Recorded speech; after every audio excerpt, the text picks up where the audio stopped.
Data ఆధారిత సమగ్రత మరియు పారదర్శకత ప్రాతిపదిక నడిచే పాలనకు నూతన దశ ప్రారంభాన్ని సూచిస్తుంది. అధ్యక్ష తమరికి తెలుసు అధ్యక్ష, ఈ దేశంలో బలహీన వర్గాలు, అది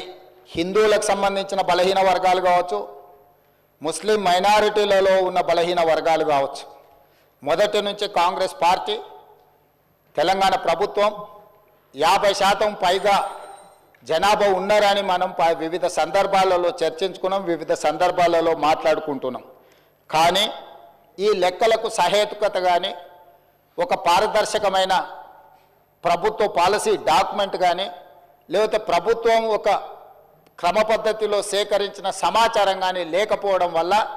ఎవరికి వాళ్ళు ఏదో ఒక నెంబర్తో ఏదో ఒక చర్చల ద్వారా చర్చించుకున్నప్పుడు స్థానిక సంస్థల రిజర్వేషన్ల విషయంలో కావచ్చు, విద్యా ఉద్యోగ రిజర్వేషన్లు కావచ్చు, అమలు చేయాలన్నప్పుడల్లా కూడా న్యాయస్థానాలలో మనకు కొంత ఇబ్బందికరమైన పరిస్థితులు ఉన్నాయి. అధ్యక్ష ఈ బలహీన వర్గాల జనాభా లెక్కలకు సంబంధించి ఒకవేళ మనం ఆలోచన చేసి ఈ సభలో మాట్లాడుకోవాల్సి వస్తే,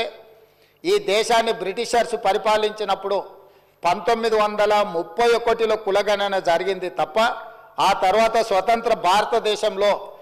75 సంవత్సరాలు పూర్తి చేసుకున్న సందర్భంలో ఎన్నిసార్లు జనాభా లెక్కలేసినా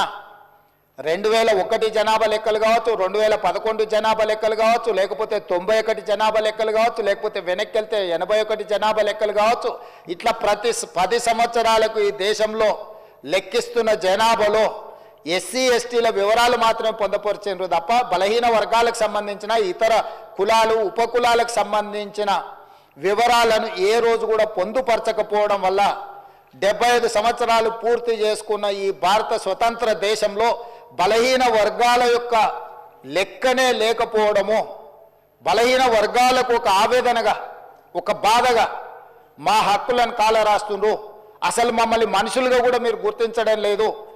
సమాజంలో జిత్తినే ఆబాది ఉత్తినే ఇస్సదారి అనే ఒక నినాదాన్ని నాయకుడు రాహుల్ గాంధీ గారు తీసుకోవడంతో వారు ఎన్నికల సందర్భంగా భారత్ జోడో యాత్రలో భాగంగా ఈ దేశ ప్రజలకు ఒక మాట ఇచ్చారు. కేంద్ర ప్రభుత్వాన్ని డిమాండ్ చేసిండ్రు. వారు కేంద్ర ప్రభుత్వం జనాభా లెక్కలు సేకరించినప్పుడు కులాల ప్రాతిపదికన కూడా జనాభాను సేకరించాలి, తద్వారా ప్రభుత్వం కేటాయిస్తున్న నిధుల విషయంలో కావచ్చు, నియమిస్తున్న ఉద్యోగాల విషయంలో కావచ్చు, ఆర్థిక రాజకీయ ఉపాధి ఉద్యోగ అవకాశాలలో వాళ్లకు సరైన న్యాయం చేయాలి. కాబట్టి దీన్ని ప్రభుత్వము ముందుకు తీసుకువెళ్ళాలి, ప్రభుత్వం పాటించాలి అని డిమాండ్ చేశారు. కానీ కేంద్ర ప్రభుత్వం ముందుకు రాలేదు. అయితే వారు ఆ రోజు ఈ తెలంగాణ రాష్ట్రంలో తమరికి తెలుసు, మహబూబ్ నగర్ జిల్లాలో మక్తల్ కృష్ణా నదిని దాటుతూ తెల్లవారుతుంటే రాహుల్ గాంధీ గారు తెలంగాణ రాష్ట్రంలో అడుగుపెట్టి 23 రోజులు మహారాష్ట్ర సరిహద్దుల్లో వారు మహారాష్ట్రకు వెళ్ళేటప్పుడు 23 రోజులు తెలంగాణ ప్రజలకు స్పష్టంగా చెప్పారు, తెలంగాణ రాష్ట్రంలో మా ప్రభుత్వాన్ని ఏర్పాటు చేయండి, నేను తెలంగాణ ప్రజలకు నేను మాట ఇస్తున్నా, మేము అధికారంలోకి వచ్చిన తర్వాత మా ప్రభుత్వం కులాల ప్రాతిపదికన జనాభా సేకరణ చేసి బలహీన వర్గాల లెక్క ఎంతుందో లెక్క తేల్చి వాళ్లకు రాజకీయంగా రిజర్వేషన్లు కల్పిస్తాం, ఉద్యోగ ఉపాధి రిజర్వేషన్లు కల్పించే బాధ్యత మేము తీసుకుంటాం. ఇది సమాజానికి ఎక్స్రే, ఈ ఎక్స్రే ద్వారా ఎవరు ఎంతమంది ఉన్నారో వాళ్ళకి ఎలాంటి ఆర్థిక రాజకీయ ప్రయోజనాలను చేకూర్చాలో మేము చేస్తామని వారు చెప్పారు. అందుకే డిసెంబర్ 7, 2023 నాడు మనం అధికారం చేపట్టి అధికారంలోకి వచ్చిన తర్వాత ఎంబడే ఫిబ్రవరి 4 నాడు 2024 నాడు మంత్రివర్గంలో ఆమోదం చేసి ఫిబ్రవరి 6, 2024 నాడు సహచర మంత్రివర్గ సభ్యులు పొన్నం ప్రభాకర్ గారు ఇదే సభలో తమరి అనుమతితో తీర్మానాన్ని ప్రవేశపెట్టినము.